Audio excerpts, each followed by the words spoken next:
A reminder, we only have 13 days or so left for the Buzzy Awards. It takes a few minutes. It does take an email address, so go ahead and click that link, vote. In Utah, approximately 65% of all of the land is owned by the federal government. A number of those are going to be national parks, places where you're not going to sell. It's just enormous 50% plus price appreciation over the last 5 years. It's a bit shocking to digest in my mind. Real estate valuations were in 2007 roughly 25 trillion and are now 55 trillion. They're projecting, though, a 14% increase in existing home sales in 2026 and a 5% increase in new home sales in 2026.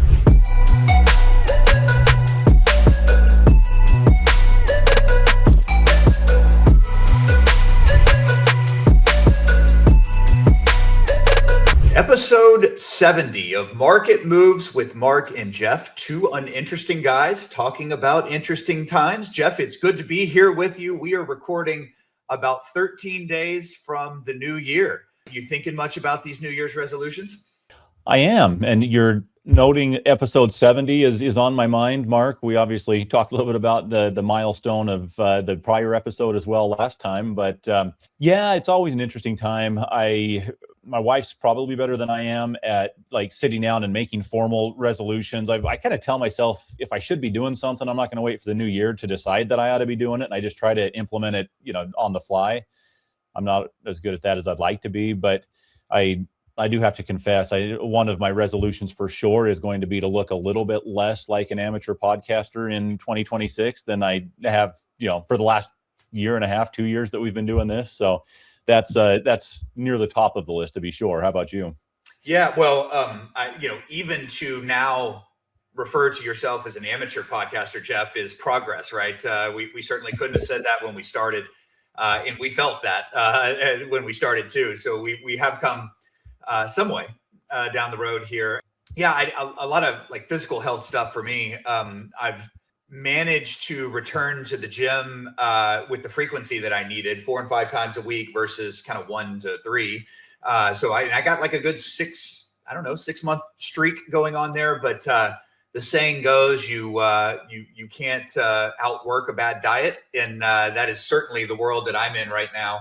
Generally speaking, the carnivore diet is the one that has worked for me the most.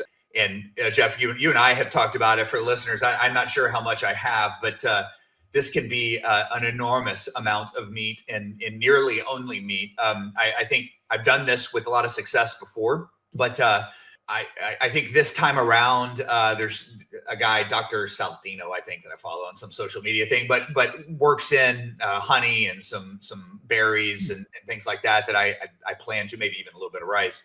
That I plan to work back in, but trying to get more strict with that. 80% of my meals or more. It is what keeps me on track, because it's 6 eggs in the morning with a whole bunch of bacon. It's a whole bunch of ground beef and a whole bunch of ribeye steaks. And what guy can't get excited about that? No doubt. Well, it has been really interesting to hear how successful that's, actually been for you, Mark. So it'll be fun to see how this tracks, going forward.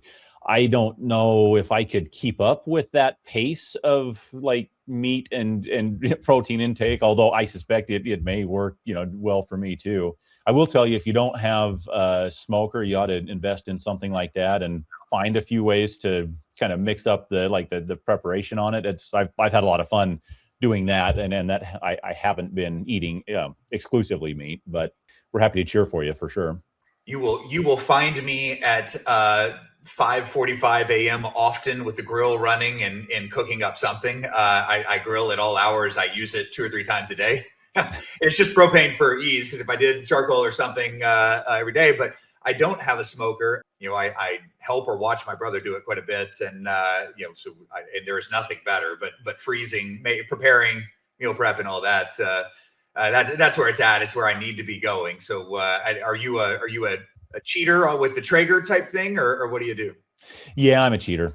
Pellet smoker for sure. Camp Chef actually has a good one that you can put wood chunks in, like in addition to just the pellets or whatever, and I've had pretty good success with that. Same thing though. I don't have the time to babysit, like a fire and keep it going, but those pellet run ones work kind of like an oven. I mean, you just set the temperature and it maintains it for you and stuff. It's been a fun way to go.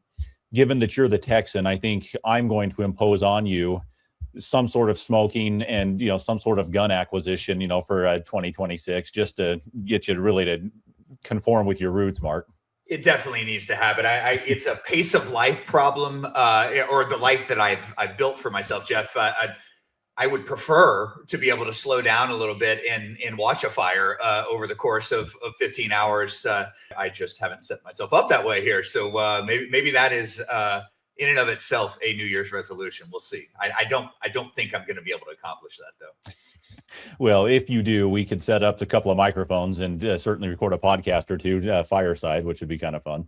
Yeah, very good. Very good. Well, a reminder, we only have 13 days or so left for the Buzzy Awards. Again, big thank you to however we got nominated for this. We put a lot of work into it and get some feedback, which we gratefully appreciate. But there's not a lot of it. And this was a really nice thing for Jeff and I to see here with the work. And also, an enormous pat on the back to Maggie and Dinesh, two folks that are part of our team that are behind the scenes weekly working on this and kind of making it what it is. So really grateful there. But we got 13 days left for the voting. We will have a link in the show notes. December 31st is the deadline. Takes a few minutes. It does take an email address. So go ahead and click that link, vote, and take us to the promised land. Boy, absolutely. I'll just echo that big thank you to Jim and Hal both. I was on a committee call on a committee I'm on that Jim was on as well. And he had mentioned it, to everybody on the committee, and I had no idea that was coming. And so just really, really grateful to those that have, put that out, like you said, Mark, and would encourage people to go check out, not just, this content creator section, but, the others as well in and around kind of the valuation space. I will just note one of the others that is up, and he's on the screen here, Michael Hobbs, great guy as well. He has found success in spite of having me on his podcast, Mark. I can tank hours, but I haven't been able to tank his, I don't think, very successfully. But great guy, does interesting stuff. I definitely shout him out and recognize stuff he's done as well. But just a lot of fun to be recognizing peers in and around the space. So yeah, go vote. Really appreciate it, and appreciate the call out for sure. Jeff, you hear whenever you listen to podcasts, which I'm sure a lot of our listeners do all the time, and you hear folks talk about the likes on the podcast you're listening to, or the subscribing and all of that, and in something like this, anything to get the word out. Reach is really the only real measurable benefit that can help the podcast, I think, and that's what we're seeking here for sure. This really helps us with that. Listeners liking and subscribing really helps. We've gone from 0 to 600 in I don't know, almost a couple of years here, Jeff. So that's something. Jeff and I are really proud of that. Being able to talk to that many folks once a week is great. So would love to expand on that. Yeah, absolutely. Well, Jeff, this podcast will be talking a lot about housing, and boy, we've got a lot of news going on. End of year, I guess, is the reason, but a lot going on, and I think no better description of this housing market than this tweet or X interaction that we saw related to housing. For the audio listeners, this is some guy, Casey, got no idea who these people are, so I'm sorry we're blowing you up if you're embarrassed of the interaction on X. But some guy trying to get some engagement here says, "Hey, man, here's what you need to do. You need to move to Iowa. You need to buy this Zillow listing, which is a 3,000 square foot house for $95,000. Find you a nice girl in small town and have a family. That's living, and it just doesn't take that much money to do it." And so, really the point of the article, or the point of the post, was that this 3,000 square foot, 2-story, really pretty home is only $95,000. Like, 8 bedrooms, by the way, and who says that housing is inaccessible or unaffordable? Well, someone by the name of Robert comes back and says, that this is just great. A boomer recommending moving into a former meth lab as the solution for Zoomers unable to afford a home. So the joke here is that this house in Iowa is a former meth lab, and that is the way to survive this housing market right now. I related to it a lot, Jeff. I don't know about you. Yeah, Mark, when you sent this over, I had a good chuckle about it as well. It's just one of those things where you kind of have to laugh at some of the absurdity that's out there because, some of the stuff we'll look at here in a minute, is just showing how much pain there really has been in the real estate market generally. But yeah, it was a good post. It's certainly worth the chuckle of it feels like all of us might be on either on drugs or needing some sort of prescription, to just maintain our sanity, trying to navigate, the tough times. But you got to step back and laugh at some of these things when they come up. Amen to that. Well, getting to some updated news here, Jeff. Just this morning, as we're recording this, we had a new inflation print. It was earlier this week that Jerome Powell spoke on TV saying that there, quote unquote, is no risk-free path for the Fed to take. And the data behind that is saying, look, we've got inflation problems or potential inflation problems, and we've got weak job numbers. We can't lower rates to attack the jobs without hurting or maybe helping inflation go rampant. If we keep rates where they are or raise them, we're going to hurt the job market even more. So we're damned if we do and damned if we don't. And so what he thinks the path, at least what he was suggesting, is like, look, you kind of leave rates where they are, and whatever happens, whether inflation goes or jobs market gets weaker. That's what's going to happen. So this was just a couple of days ago, Jeff. And here we are on Thursday morning, and we get a very positive inflation print of 2.7% annual increase, the lowest in 4 years and well below expectations. Boy, any welcome news is just such a relief. You almost kind of come to expect that, well, we're going to get data, and it's probably going to be bad, and it's probably not going to help interest rates. And so for this to come out and actually be, well, hey, inflation isn't, as bad as everybody was expecting as far as the CPI print and read for this go around, Mark. So yeah, it's just one of those, rare moments where you look up and say, hey, there's some good news, for everybody, and this is one of those rare situations where good news is good news, meaning that lower inflation is good for everybody and will certainly lead to, optimism around better interest rates and borrowing environment. Jerome Powell just spent a lot of time in that short media interview, whatever it was, talking about the risk of inflation is really the unknowns of tariffs. He assumes that it would be a one-time impact if we see an impact and not extended, but says we just don't know. And so because of that, we have inflation concerns. We've been sitting here with tariffs for quite a while, and we've seen enough, low readings of inflation over the last quarter and a half, 2 quarters, that certainly fly in the face of the economists that were certain that this was going to have a terrible impact on inflation one way or another. Maybe companies are holding on to pricing adjustments that will pass this on to consumers and that sort of thing. Maybe they say, look, there is no room to pass this on to consumers. We're going to have terrible demand if we do that. But I don't know. I mean, we're getting pretty deep into tariffs to say, hey, we haven't seen the impact yet. Yeah, I wonder if Jerome and the other Fed governors kind of wake up in a cold sweat hearing the word transitory inflation. They put it off, for too long, and it really came back to bite them. And so I wonder, Mark, if they might just be a little gun shy at this point of not wanting to be overly aggressive on the rates in the event that the tariffs lead to, kind of persistent, nagging, unable to tame type of inflation. If it reverses course and gets out of hand, I could see that being a concern for them. The data, like you're saying, isn't, saying that that's what's happened, but I do wonder if they're a little gun shy for that reason. Well, you've got oil prices crazy low right now, Jeff. I think it's the lowest. What did I see? That it's the lowest yearly performance of oil pricing in the last 4, 5, 6 years. So they're really weak, and that can symbolize a weakness in economies worldwide. There is an uptick in production from OPEC and whoever. So I think that's contributing to it for sure. But there are early signs of weakness in the U.S. economy and the Chinese economy and Saudi Arabia and other places. So I don't know. We've got low oil. That certainly keeps inflation down. That's another thing that's working positively here. And then we have Trump speaking last night, saying what you and I have been reading from him all along this year is, hey, 2025 is going to be kind of nasty.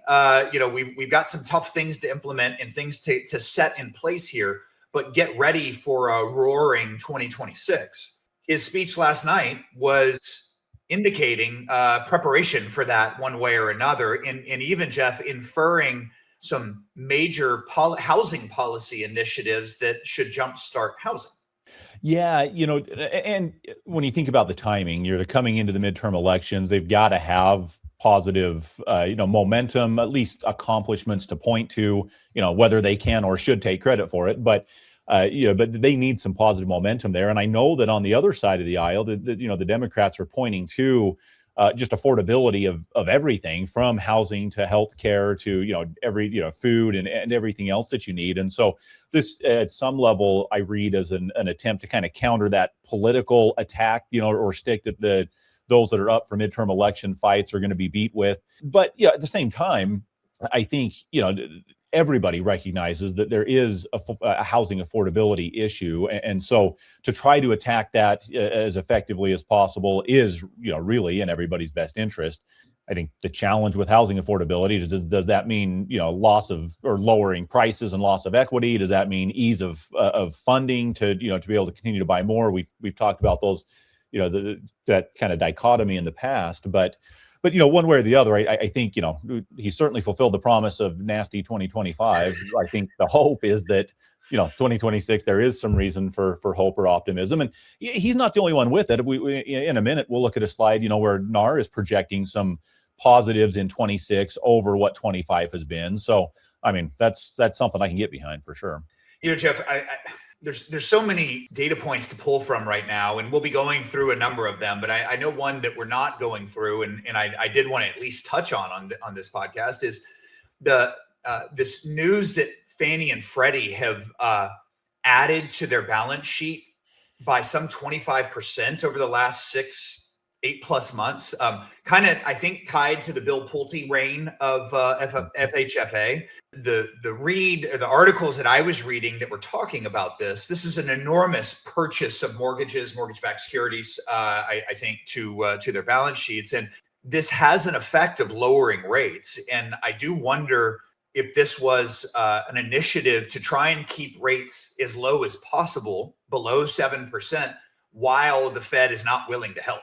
That would make a lot of sense. And it has had at least the effect, if that's what's driving it, of pushing rates down into the low sixes versus at or above, the 7% rate or interest rate that we saw. And it's interesting, as you talk about that, Mark, we do have a slide that kind of highlights that obstinance at some level of the Fed interest rates. Even with the cuts, the mortgage rate hasn't moved in tandem or in the same direction. And that tied to the 10-year Treasury as well. But what have you seen there? Yeah, so this was fascinating to me, and it's like, oh yeah, I guess that happened when you see this put together. But you have a Fed rate cut from 5.25 to 5.5%. This was the range that the federal funds rate was at when they started cuts. So this was the height of the Fed funds rate.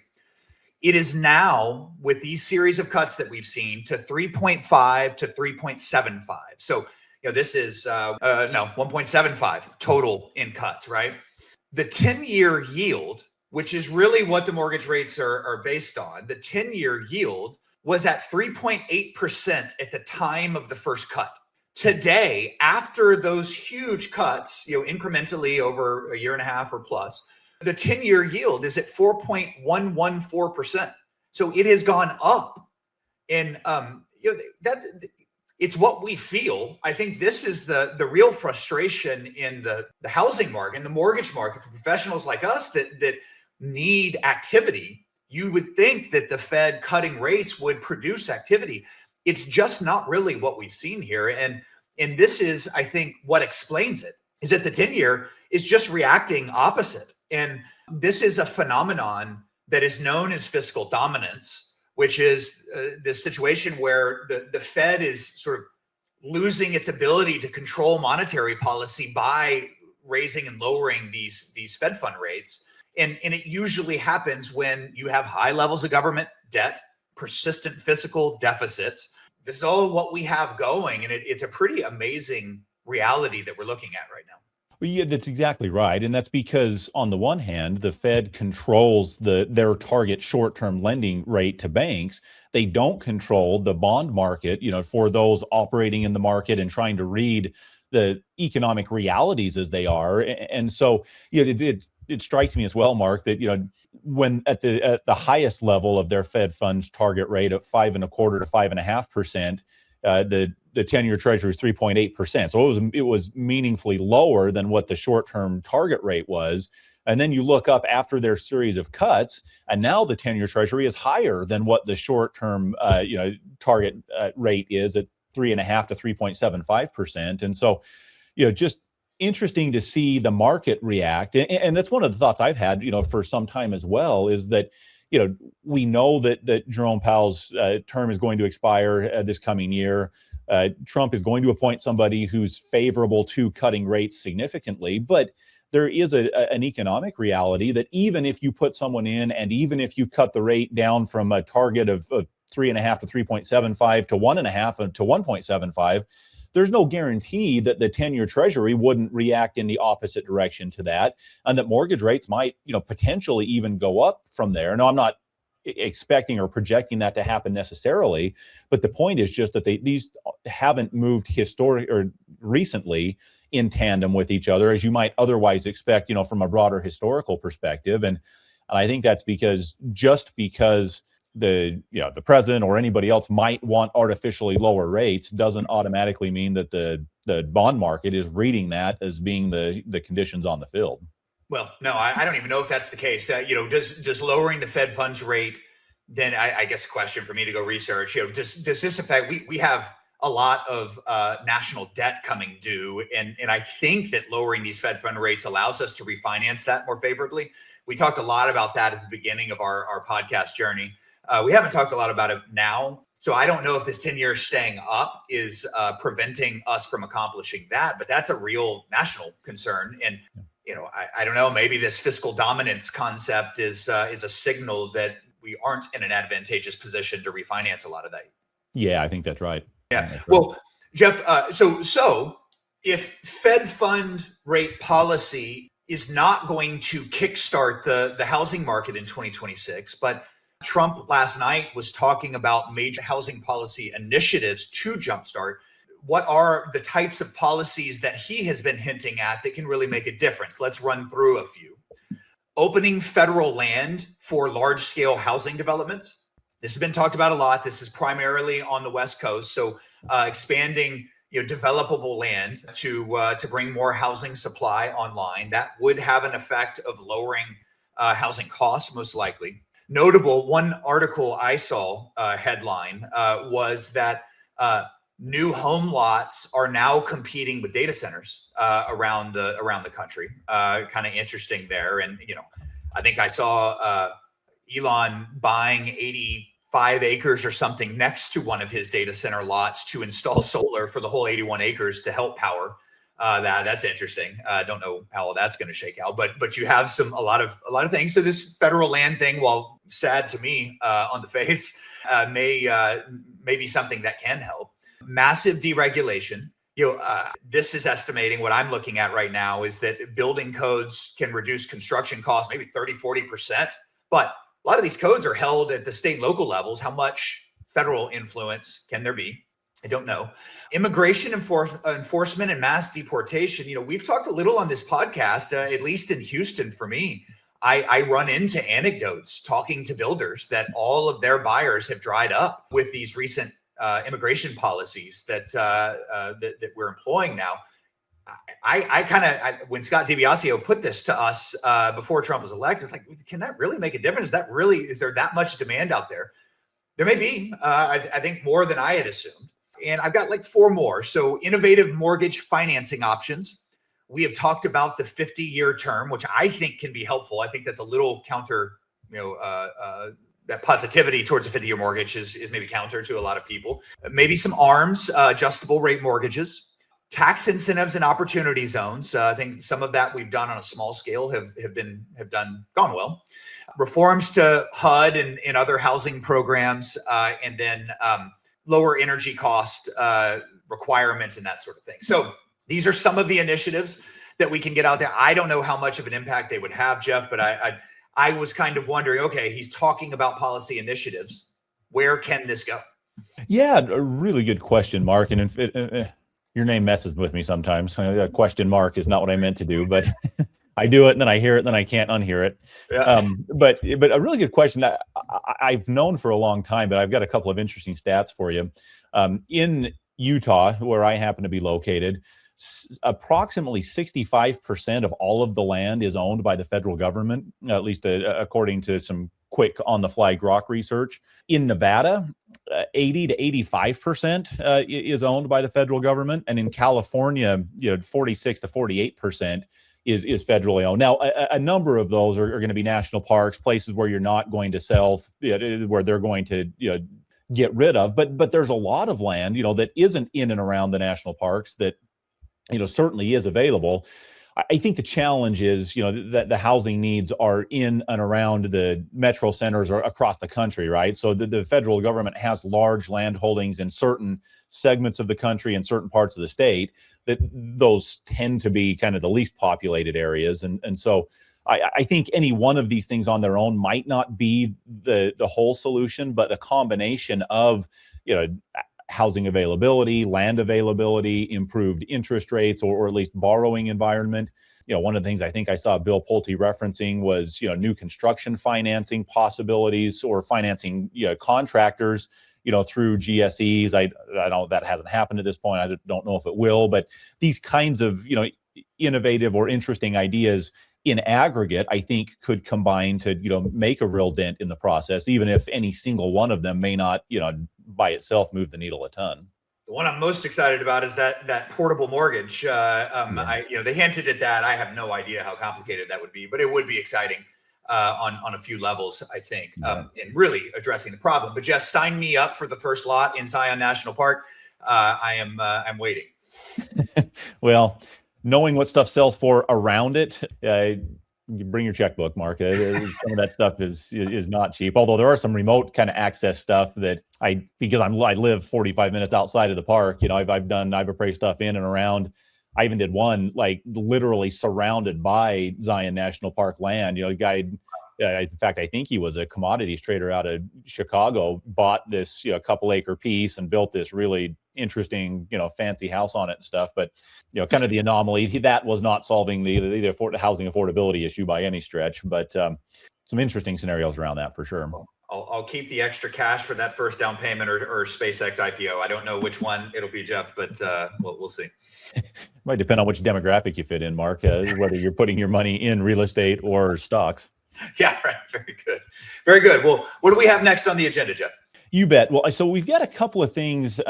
Maybe we can just round out this discussion on, it's been interesting to see the mortgage spread between the mortgage interest rate and the 10-year treasury as we're kind of rounding out that conversation. Historically, we've got a chart up here that's showing, through 2023, it was, hovering between 2.5% and 3%, closer to 3%. In 2024, that spread has come down a little bit, to at and a little bit less than 2% difference between what the mortgage rate is, 10-year treasury.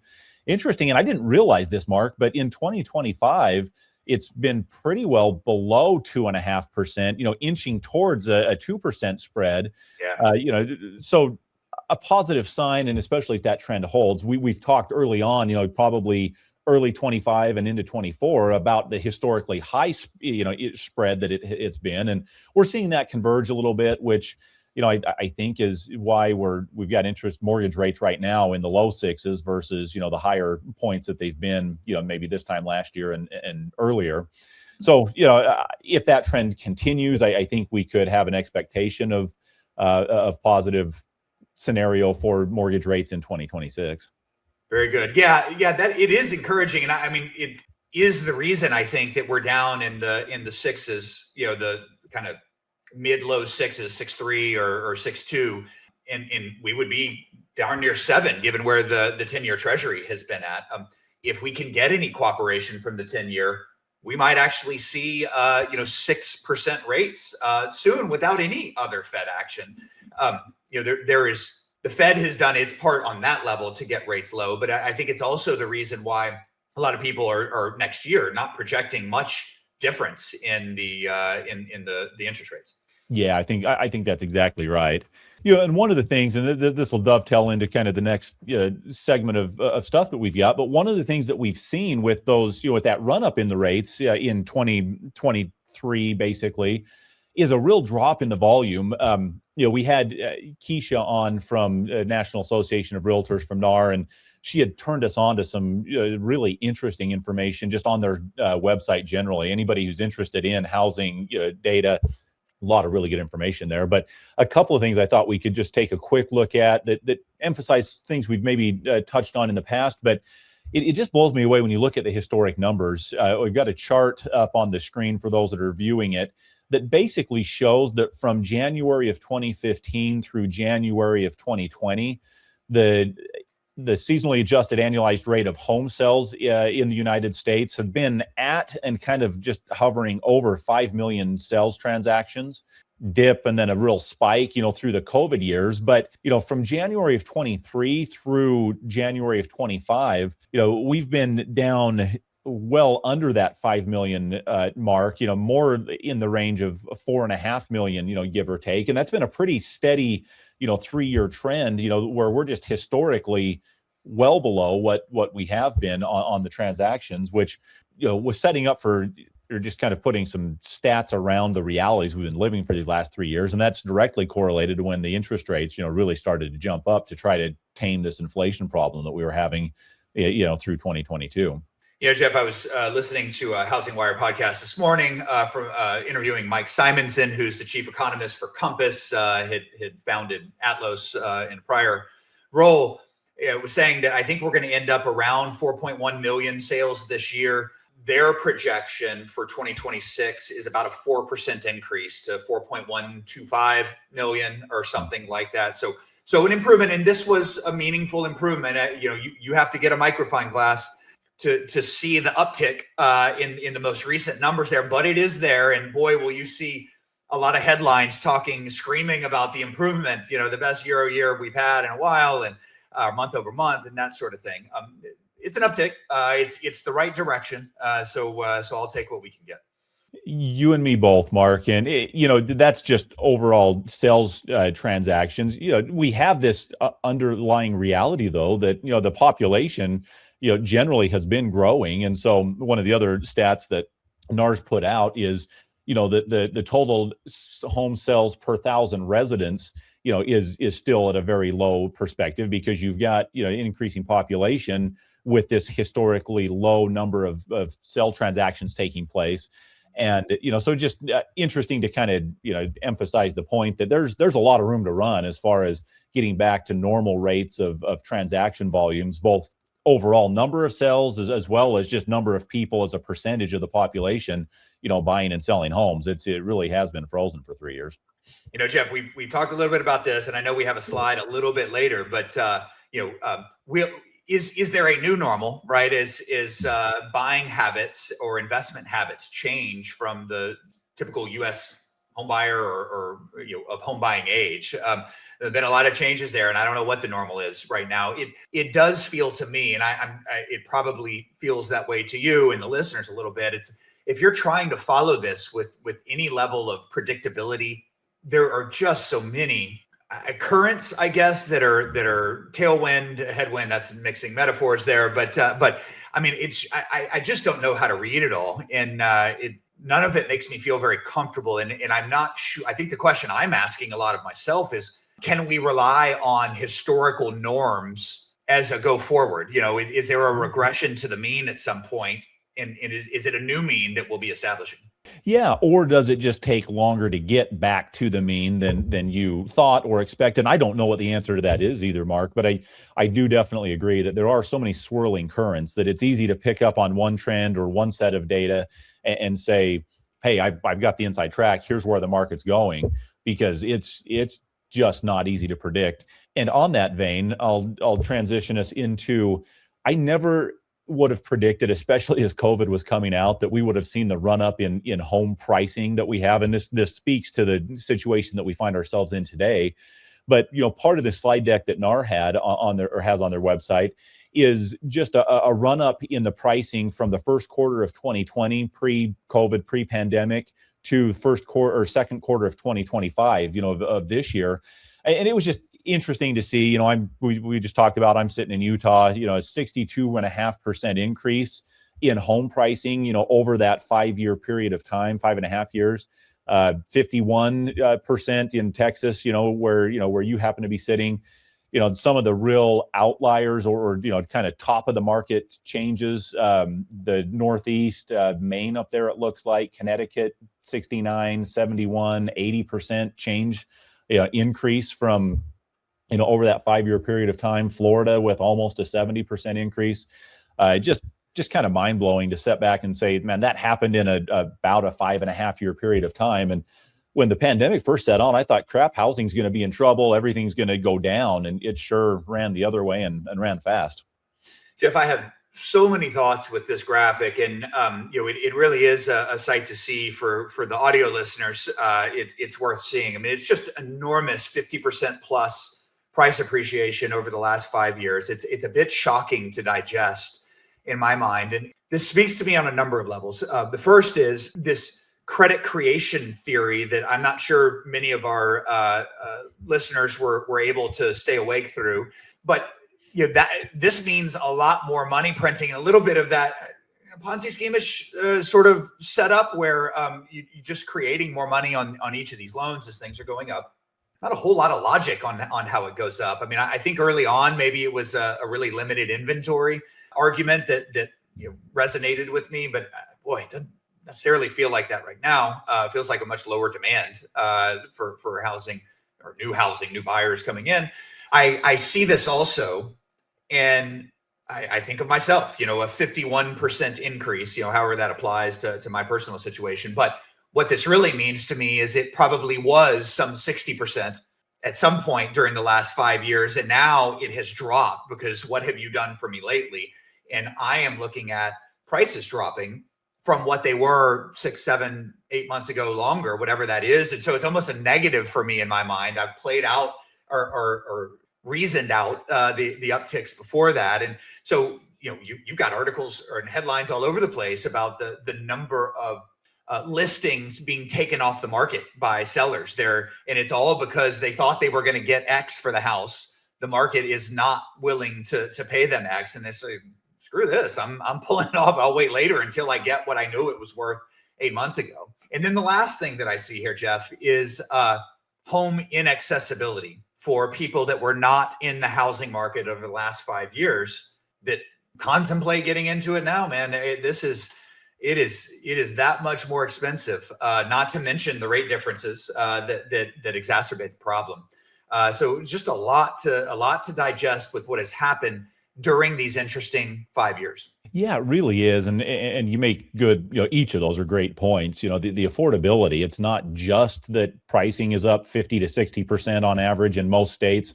Although your neighbor to the east, Louisiana, I'm not sure what was going on there. They only had 27% increase, over that same time period, almost half of you guys. So, maybe they're not living as well as you, but presented without comment, Jeff. I don't even know what to say.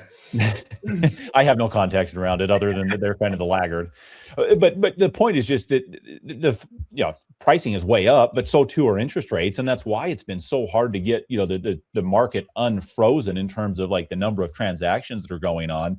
One other aspect to this that I found, somewhat interesting as well, Mark, is this next chart that NAR had, showed the rate of mortgage debt against the real estate relative to the total price of the real estate. And, we lived through that prior bubble in 2004, 5, 6, 7, 8, 9. You see a little bit of an uptick there, but really the difference between and this chart is saying that that both real estate values and mortgage debt are at all-time or record highs, but the values are a much higher all-time high than the mortgage debt on that. There's, for those like you were saying that have owned the property through this run up, there is a lot more equity in the properties across the board than even what there was leading up to before the last or during the last bubble. So it's interesting. It stands out that there's potentially that much equity, but I do wonder if that also doesn't mean that there's room for it to come back down, or for some of the air to come out of the room as far as equity, and still not have people upside down or in a bad place. Because assuming this chart's accurate, it's showing probably 3 times the equity relative to the mortgage debt held against the real estate. I'm going to say it again, Jeff, just for the audio listeners to digest this, but generally the national mortgage debt is roughly around 10 trillion and has got to 10 trillion somewhere around 2007 and has basically stayed there. It's probably 12 trillion now in 2025 by these estimates of this chart. But real estate valuations were in 2007 roughly 25 trillion and are now 55 trillion. This is an enormous sign of fiscal health of someone that has held real estate for the last 20 years or 18 years. But it's also a real story of the haves and the have-nots. This is a story about really losing out if you were not a homeowner in these last little while. And this is the affordability problem. I think this is an election problem for Trump at the midterms and Republicans at the next presidential election. Housing is inaccessible for a lot of folks, an increasing number of folks. And this chart, there's the current homeowners that are doing all right here and are pretty happy, but there's a lot of folks that have been shut out. You bet. The other thing I hope that it's not a chart of, but could be, is inflated asset prices that have room to to contract a fair amount as well. So it's interesting to see how it's played out.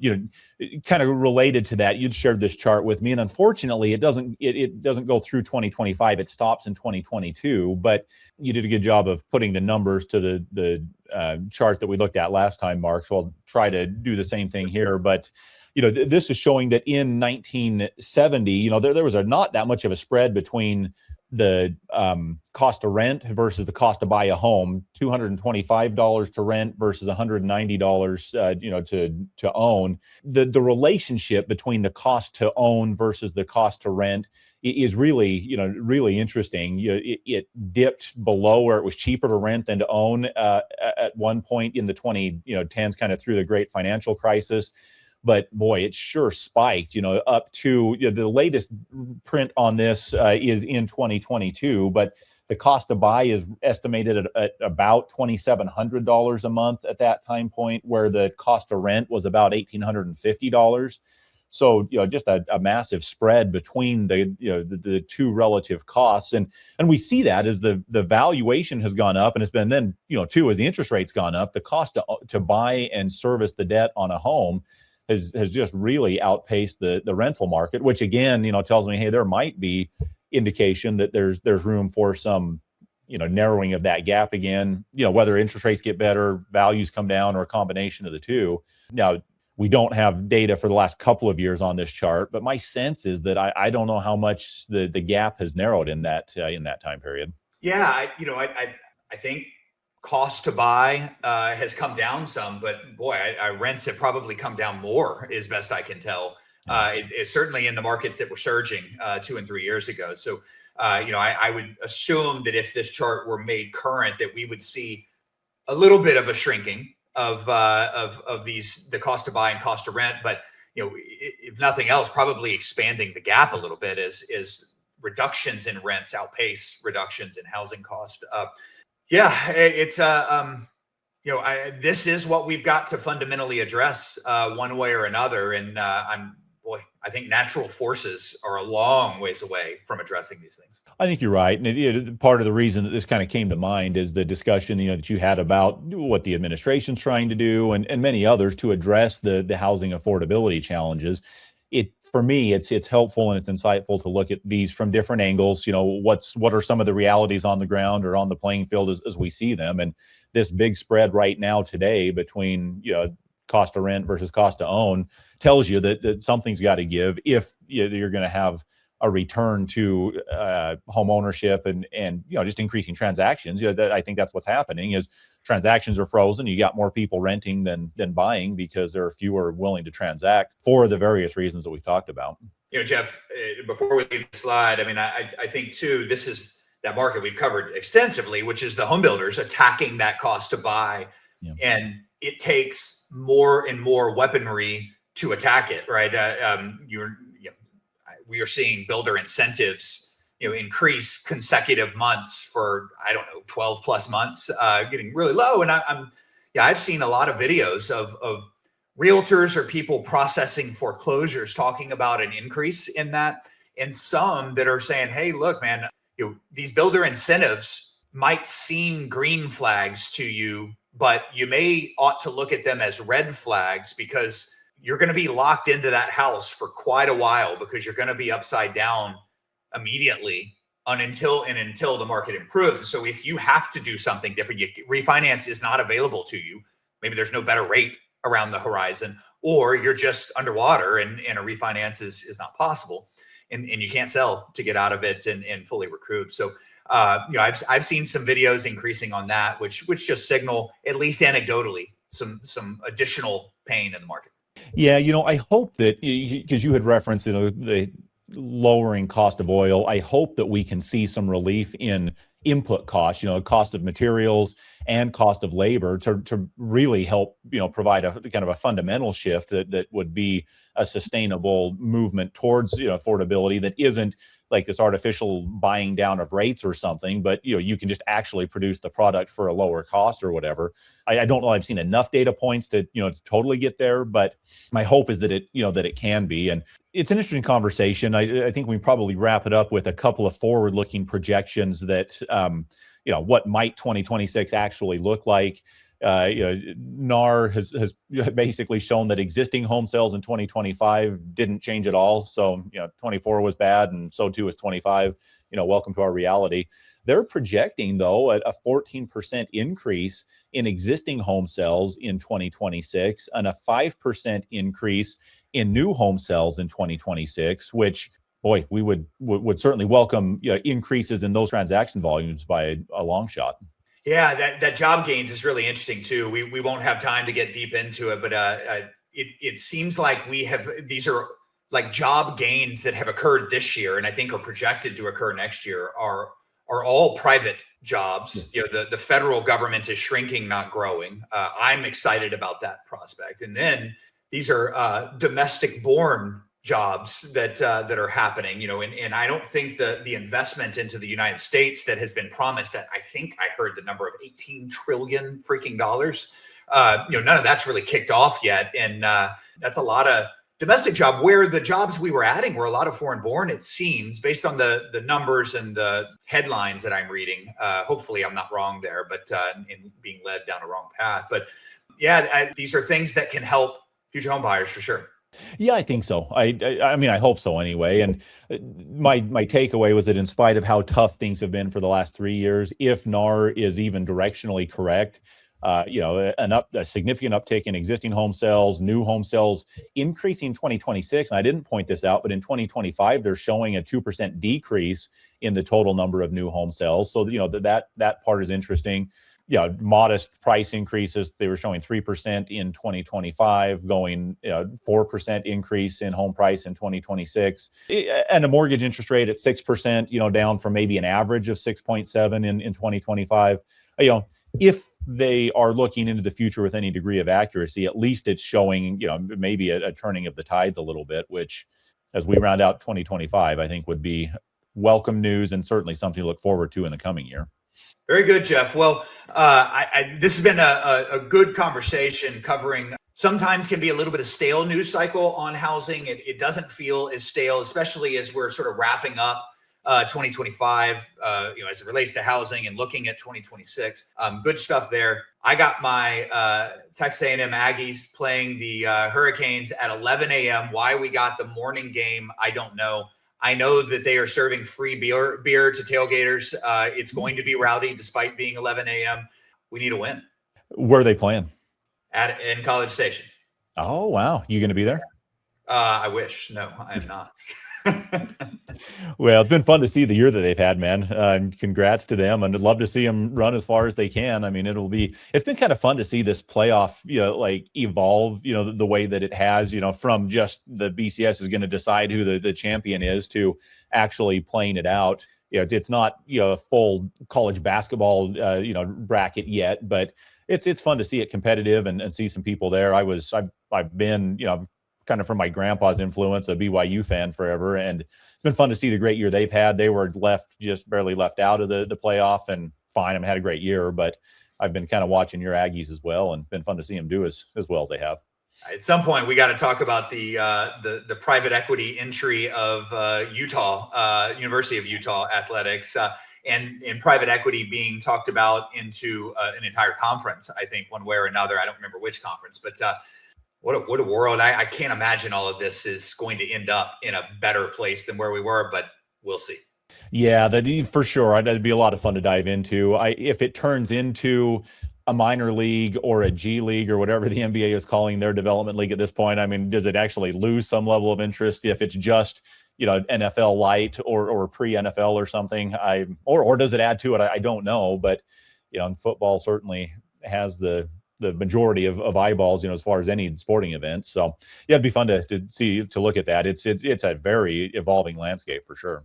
Well, for any that have remained awake, we are well aware that that is not many of you, but would appreciate your votes on the Buzzy Awards. Like, subscribe to the podcast. A big thanks for being there with us. Absolutely. And tune in next week.